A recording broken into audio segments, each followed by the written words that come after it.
It's kind of frustrating when things do not go as planned. This is very frustrating because I was out here and it's late and it's not working.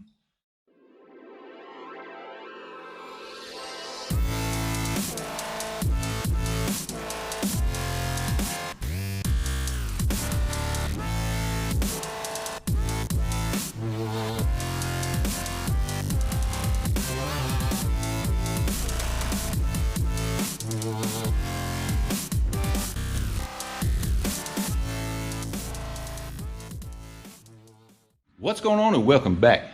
So today we are kicking off Project Stepchild, my 2016 Mustang GT street strip build. There she is, looking all pretty. So today we're going to install the N2MB wide open throttle box. Let me show that to you. So this is the N2MB wide open throttle box, like I said. You can call it a WOT box, whatever you want to call it. What this is going to do for me is it's going to cut the ignition between shifts just slightly so that I don't have to lift my foot off the accelerator. I can keep it planted to the floor. It's going to cut the ignition, which is going to allow the transmission to slow down just enough to help mesh the gears. So that will help eliminate any missed shifts or grinding of the gears, that kind of thing. And from what I understand, it also has a two-step built in. So that is going to be needed for Project Stepchild, because once I get used to the car and make a couple passes in it, once it's supercharged, I'm going to want to send that thing down the track. I'm going to launch it hard. That is the plan. So this may be a necessity. Now, the Mustang does come with a launch control, but I believe it only goes up to, I want to say, like 4,000 RPM or 4,500 or something like that. So I have a feeling that's going to be a little bit low. So this should help with the launches. I'll be able to launch high and hopefully get that 60 foot and killer ETs. So that's the wide open throttle box. So we're going to get this installed. It's not going to be a how-to, but I am going to cover the highlights as I usually do. And once I'm finished, hopefully I have enough time and we'll test it out and see how it does. So here we go. All right, so I apologize for the noise, but it is raining like crazy outside, so it's really loud in here. And it's hot. I'm in South Carolina. It's still warm down here, so not a good night, very humid and very noisy. So I'm gonna try to yell so that you guys can hear me. But I want to show you where I'm at with the install. Let me get a light here. Now, any other S550 owners out there may not know about this, but inside the passenger side wheel well is a grommet, a big grommet, and it looks like it's already set up so you can pass wires through, but let me show you what I'm talking about. So hopefully you can see this well, but there's where the wires run through. The loom that is closest to you, that's the wires for the wide open throttle box. The other wires are to my DRL lights. But if you can see on that grommet, it's already got an opening for you to pass wires through. So in case you didn't know it, there it is. Very cool location. I did have to take the wheel off to get to it and pull down the fender liner, which has a million push pins, but it doesn't get any better than that really for access to the passenger compartment. I ran the wires up, and once the fender liner's back up, you know, they'll just sit on top of it. It'll be out of the way. Haven't had any issues with other wires there, so, and then ran it through there, which in turn will come down or come out right here and around the fuse box location, which is where you end up wiring this in. So we got the wires up here. I'm going to check out the instructions, and that's the other thing I wanted to mention. I am following the instructions that are on the Lethal Performance website. Those are the ones I'll be going by, so hopefully I won't have any issues with that. And solder a few wires, cut one wire, and have this thing installed. But let me get back to it, and I'll show you as I go. All right, so we've got everything wired up.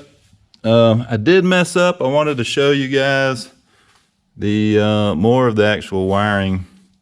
So I don't know if I'll be able to show you, but basically, like this is part of it here.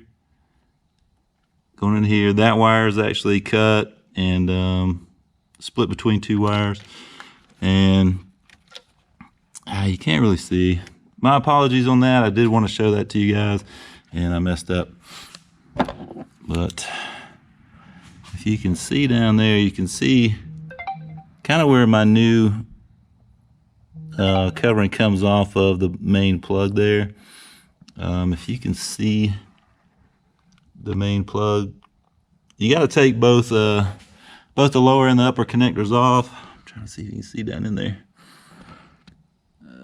Not too well, but you got to take both the main connectors off from the ECM. Those are the ECM connectors, by the way. So you got to take both those off.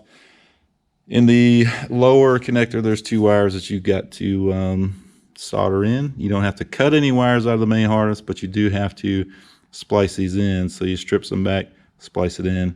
There's two on the bottom, one on the top, and then two wires go in between this purple wire here. And that's that. It's a real pain in the butt. I'm not going to lie to you. It sucked. Ford does a real good job of covering and taping up their wiring. It was a pain. Everything is so tight and so packed into those connectors. It was driving me crazy. So it took a while. That part does take a while. You know, running the wires up, that takes like no time really. And then the only other wire that's left was the ground. I grounded it inside the car behind the passenger kick panel. I'm going to put the box itself inside the glove box in the car, and I'm going to program it that way.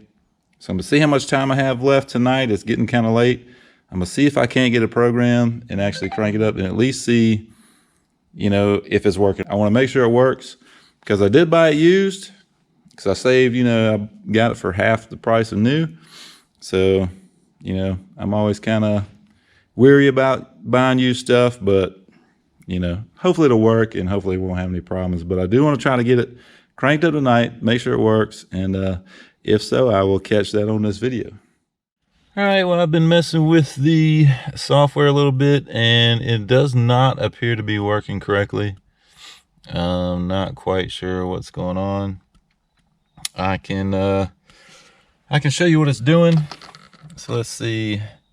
So we power the car on. The light comes on the wide open throttle box. And if you can see, oh, my bad.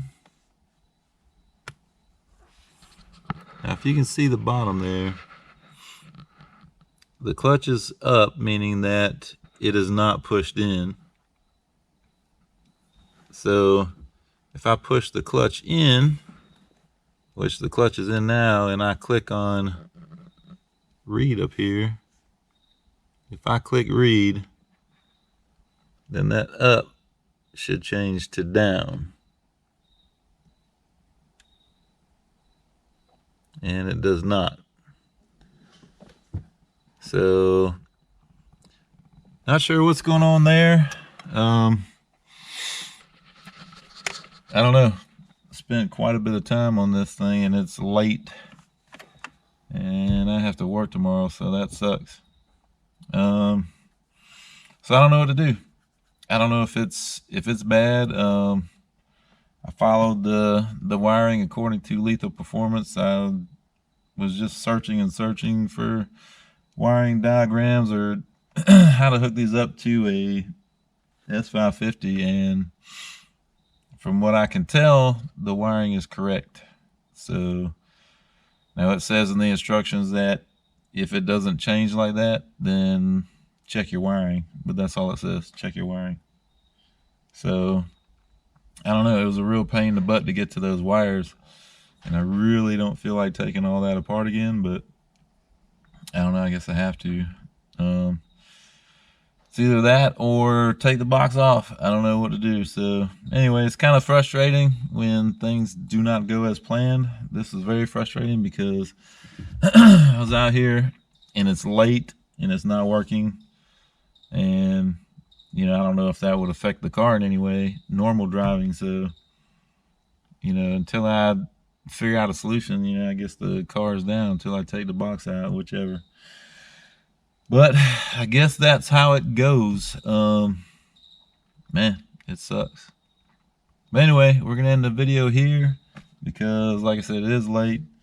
I've got to get to bed. I got to work, and I'm frustrated, so I'm done with it. But anyway, so I hope you liked this video. If you did, hit the like button. If you haven't subscribed, please do so, and we'll see you on the next one.